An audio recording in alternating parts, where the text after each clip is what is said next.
Hi, everyone. Corliss Garner. What is your current role? Well, Darius, thank you for having me here.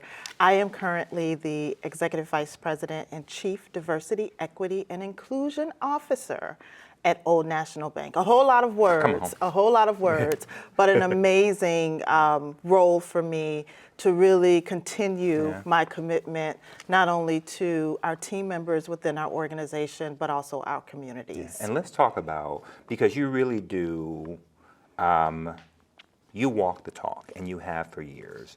And when you left BMO, the relationship, Chicago, I learned this, and you helped me to learn that. This is a city of relationships. So your power, you take a bit of equity everywhere you go. So you went to First Midwest, and we were all thrilled. Those of us, we were like, okay, great, that's the right kind of work for her. She's leading there, kind of leading from the ground up. Yeah, it was work. Corporate social responsibility and diversity, equity, and inclusion. And then our now friends from Old National, which is based in Evansville, Indiana, Correct. Is that right? Acquired First Midwest. We merged. The okay. two companies merged, and now we have dual headquarters. So here in Chicago, which is where Legacy First Midwest was headquartered, and down in Evansville, Indiana, with Old National. So it's been a great partnership to really just expand our reach, expand our footprint, and expand our ability to do just so much more in the city. And part of that, we like to say, we are now partners. We are. And in the limited time here, so relationships matter. When you went to Old National, those of us, when it became Old National, those of us in Chicago went, okay. And then you made an introduction, it just is what it is, and brought the Old National team into the organization. And we started talking, literally, I remember sitting in the room, and oh gosh, your chief marketing officer. Jim Stadler. Jim. Yes. And we sit there, and halfway through, he went, oh, Corliss, thank you, this is wonderful. Yes. And what we have done in just, what is that, maybe 6 months, I've been here a year this week. Congratulations. Thank you. But it's because of people like you bringing partnerships like that. So in addition to supporting as the exclusive underwriter of our In the Money, one of our most watched programs, that is financial education for the, and Kimberly Loftus, who we both worked with at Urban League. Absolutely. It's family. She was the CFO. Absolutely. And part of what we loved about work, and from Evansville, Indiana. Right. How about the divine order? And what we loved about that is that I remember that she made it user-friendly. So it was not just for us executives and teams who work there, but that permeated our financial education even for our communities. So to have her join us on this journey, and then to have Old National come in and join us, and to have you be in the room bringing the relationships together. But not only is Old National underwriting and a really active part of supporting that show, the very first cohort in our Youth Voice Digital Literacy and Storytelling Institute is the Old National Bank cohort. Oh, it's so fantastic. It's so awesome. And you came in here, we are doing what ultimately is an opening for my season finale of In the Arena. The Youth Voice cohort calls it the Youth Takeover. They took over the show. They took it over wonderfully. Wonderfully. Oh, you were there, and you were there, and again they went, bring her to us. And I was like, okay, and I called you, did. as I always can, and say, hey, I just met with the young folks. My original, I invited them to be guests, and they went, yeah, we don't really need you. Let's put everything we're learning. So when we talk about, and I'm looking at this, and you and I were talking, and this is the program information form that we used to design that program to make sure that it was strong, and it had a case for support and research that supported it. And I'm looking at this, and it's talking about program designed to support hyper-local storytelling through a program of media literacy content creation aimed at young adults. And it is to increase youth participation, participatory storytelling, media making, to create and amplify more just, accurate, and inclusive narratives that address the racial equity sought by this next generation. And to do that in broadcast institutions like this, and major newsrooms like our friends over at ABC, NBC, CBS, and also legacy ethnic media. So their midterm assignment was the season finale of one of our popular shows, I'm proud to say. And they asked you to come in, and I remember 15-year-old Oceana, one of the, no, 15. And she sit there, she went, "We matter because Old National Bank said so." So we're going to talk to the person who said why this matters. Yes. So it is not lost on folks. And then you had the audacity to come in here on a Saturday and sit with them and love on them and honor them. And the first thing they said when you walked in, because representation matters, they said, what was, "Oh, she looks amazing." And remember, I was like, "Tell her. We can affirm each other. Tell her." That's right. And they just That's went right. to you. And from that That's moment, I was like, my work here is done. Yeah. But to listen to you share, it's storytelling. It is the power of storytelling. It is the power of that water cooler that we used to have. It is local news, it's local analysis of news. It is how we form opinions, it's how we defend positions and learn how to agree without being disagreeable. Sure. And that you and Old National, and it's one of the faces of Old National, our friend Ben Jurgens, who is, we call it out when he's in the house. Phenomenal. It is a glorious partnership though, but for you, partnerships are not only institutional, but they're individuals, and that you are one of the drivers of this. What you did for those young Black and brown people means the world. So we're going to watch the results of all of this. But I wanted to thank you. Thank you for taking this journey with us. You know you are family here. You will be coming on next season for our spring season guest hosting. So keep an eye out. Everybody's pushing me out of my chair.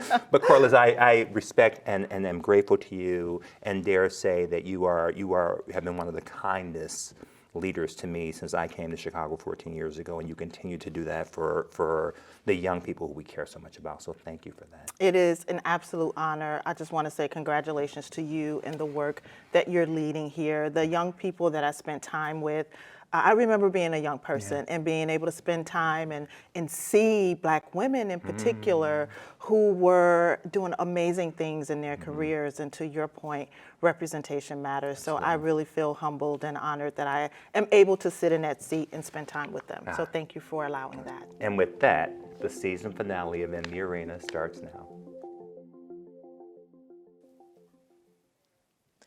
My name is Oceana Tyler Hudson. I am a student at Christ the King Jesuit College Prep. I am one of your hosts for this Youth Voice Takeover of In the Arena. We want to thank the show's host, Darius Hillman, for giving us this opportunity. Today, we can't wait to have a chat with a person who has a passion for giving back to the community, which is evident by my presence here. You see, we are part of a program that is funded by a grant from her bank, Old National Bank. She had been an advocate for the youth for a long time before she got here. She worked on boards like the African American Legacy and now as a DEI officer at Old National Bank, where she continues to lift our voices. She is a servant leader who leads and who's volunteer and serves our community and believing and paying it forward. Her passion for the community comes in all forms, including programs that strengthen people by explaining access to funding, whether you're a small business or an individual.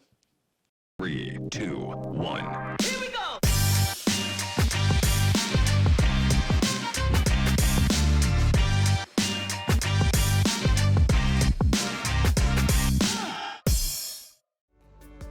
Hi, my name is Imani and I'm with Oceana.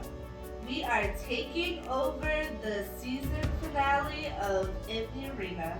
I am going to be one of your hosts for this Youth Voice Takeover.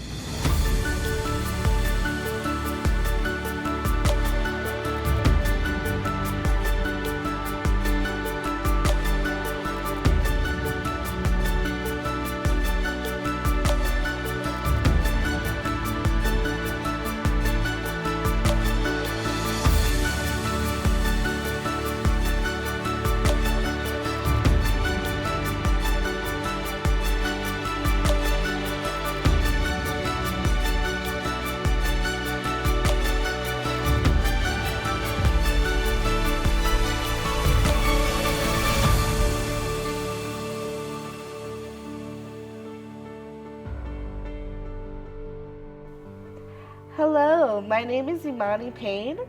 I'm a local artist, inspiring actress, and writer. Thank you for joining us here today. Hi, Corliss Garner. Hello, Imani. So, what is the meaning of diversity, equity, and inclusion to you? Oh, that's a big question.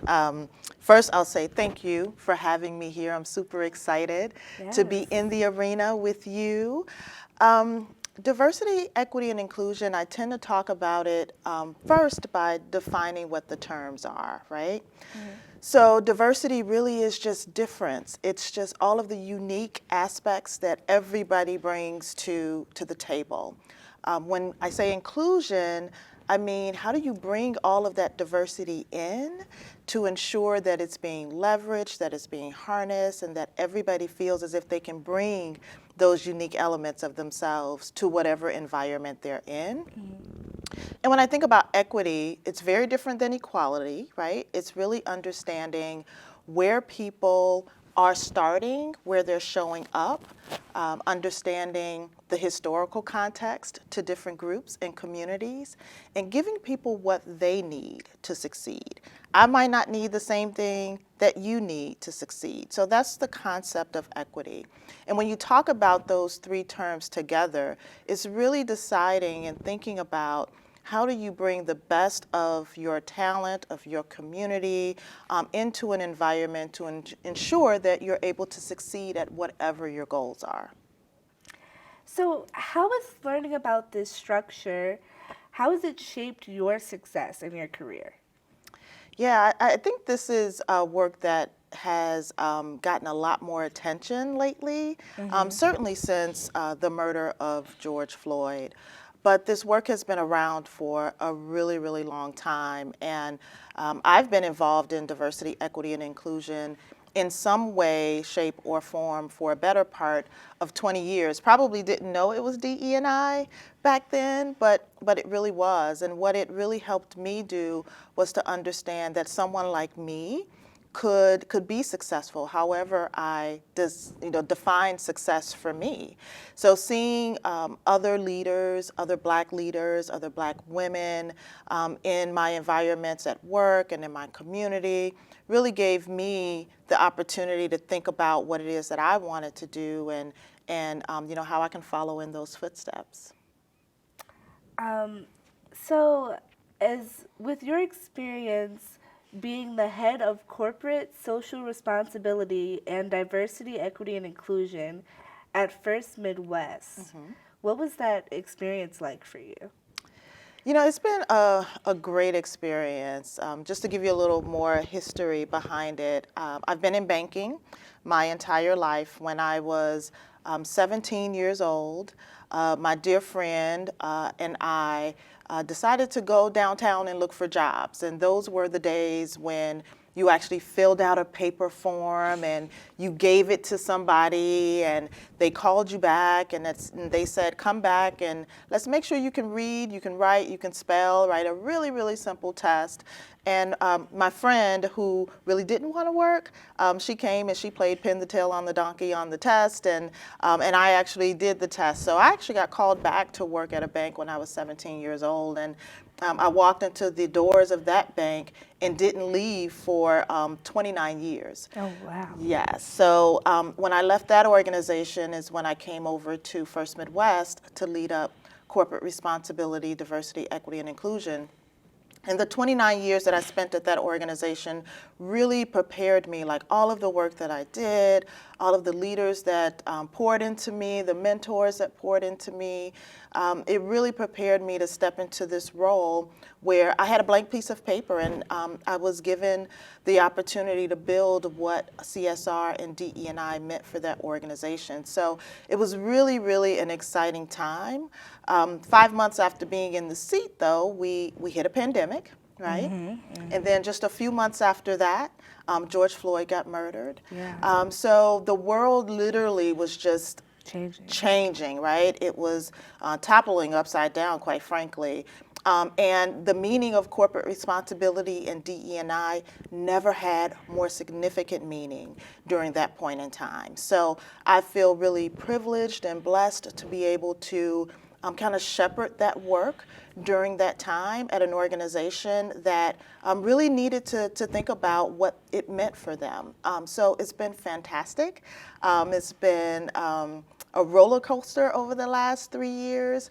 Shortly after that, in June of 2021, we announced a merger. So now I'm with Old National Bank. So we merged with Old National Bank. And I'm just really delighted to be in a position to be able to leverage the assets of the company that I work for. And they are genuinely interested in this work as well. So it really is just a perfect place for me to be right now. How do you think DEI is starting to be more in demand in our present society? I know we addressed this a little bit earlier with George Floyd. Why do you think now that this is such a large topic? Why do you think every company is now finding the need to have DEI in their businesses and in their corporations? Yeah, the pandemic, for as horrible as it was a gift in a way. And that gift was really the opportunity for everybody across our country to be still and to really sit. You can't take your kid to soccer, you can't go out to dinner, right? You can't do all of these busy things that we do every day in our lives. You really have to sit still. Like I was in my house looking around like, I need to take down these paper blinds because I've never decorated my house, right? So just being still was the gift. And then shortly thereafter with George Floyd's murder, again, a tragic event, but you can't see it and then go to soccer practice. You actually had to sit still. So it was a period of awakening, I think, for our entire country.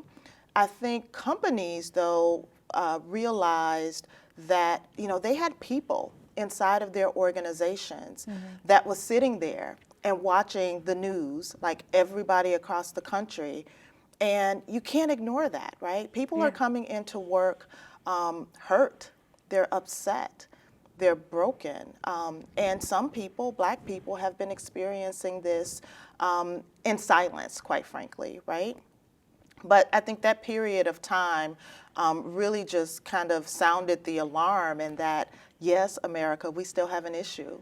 And we need to sit with one another and think about what we do. So I think in that period of time is when you saw kind of the emergence of a lot of DE&I work, topics, roles across lots of different companies being created and formed. So I think that period of time, that combination of the pandemic and then George Floyd's murder and others, right? There were many others around that time, just really forced us to sit still and be with it. For those who might not see an importance of DEI, why do you think that it's essential that this remains a topic talked about in the workplace? So our world is changing. Our country is changing. I can't quite remember the exact statistic, but in a short distance, our country will be majority people of color, right? White people will no longer be the majority population. So that says a lot. That says a lot about where we're headed as a nation, right? And then you think about other topics such as immigration and all of the conversation and rhetoric around that. This is something that we absolutely have to think about, because if we are to survive as a nation, recognizing that the composition of our nation is changing, this topic is critically important for everybody to understand what role that they play. And absolutely everyone has a role to play.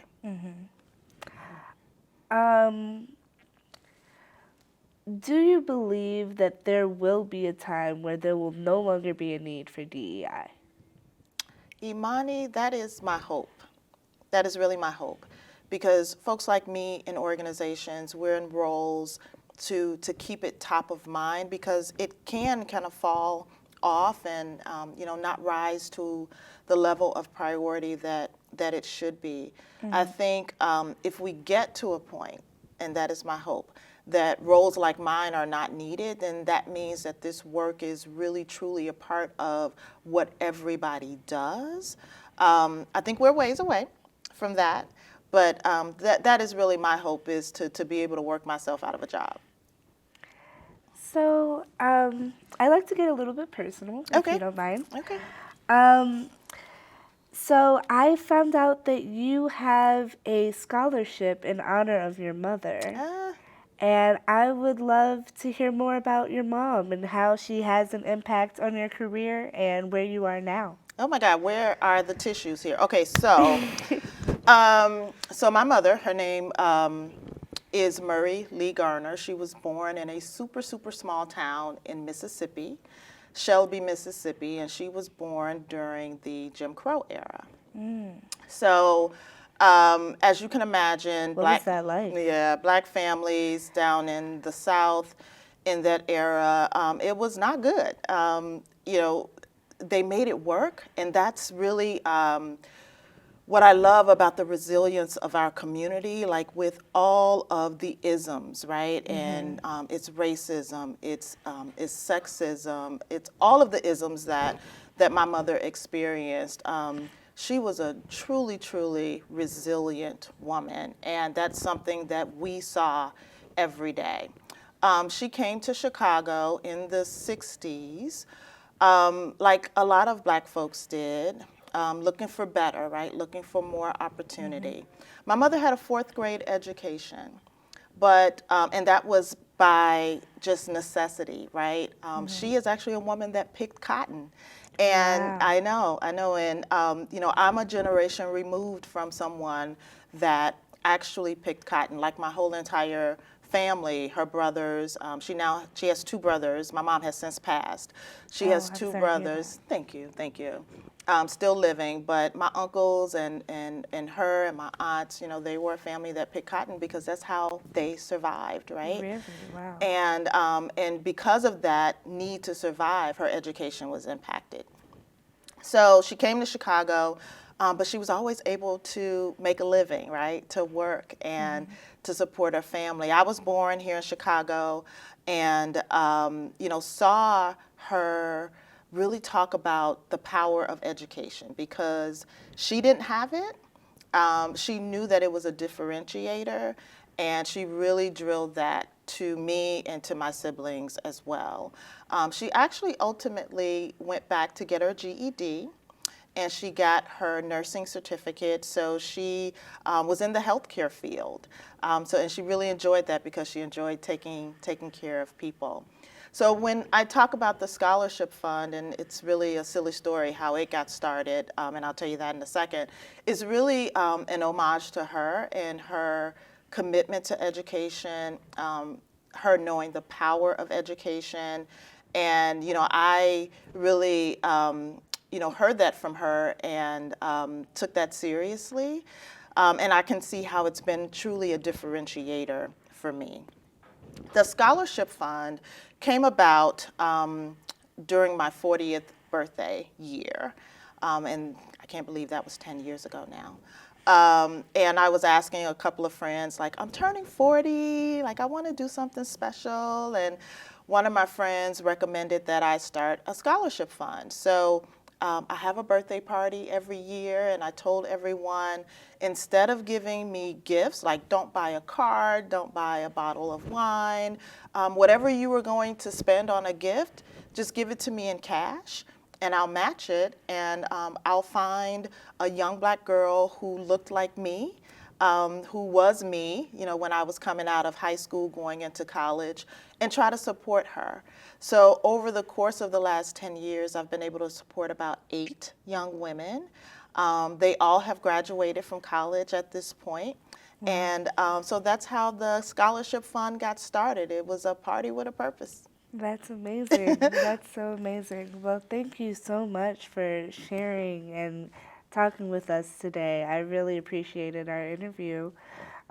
It's an honor just to talk and learn more about just DEI and learning about the impact that your mom has made and now has made to 8 other Black women. So I love that. Thank you. Thank you, Imani. Thanks for having me.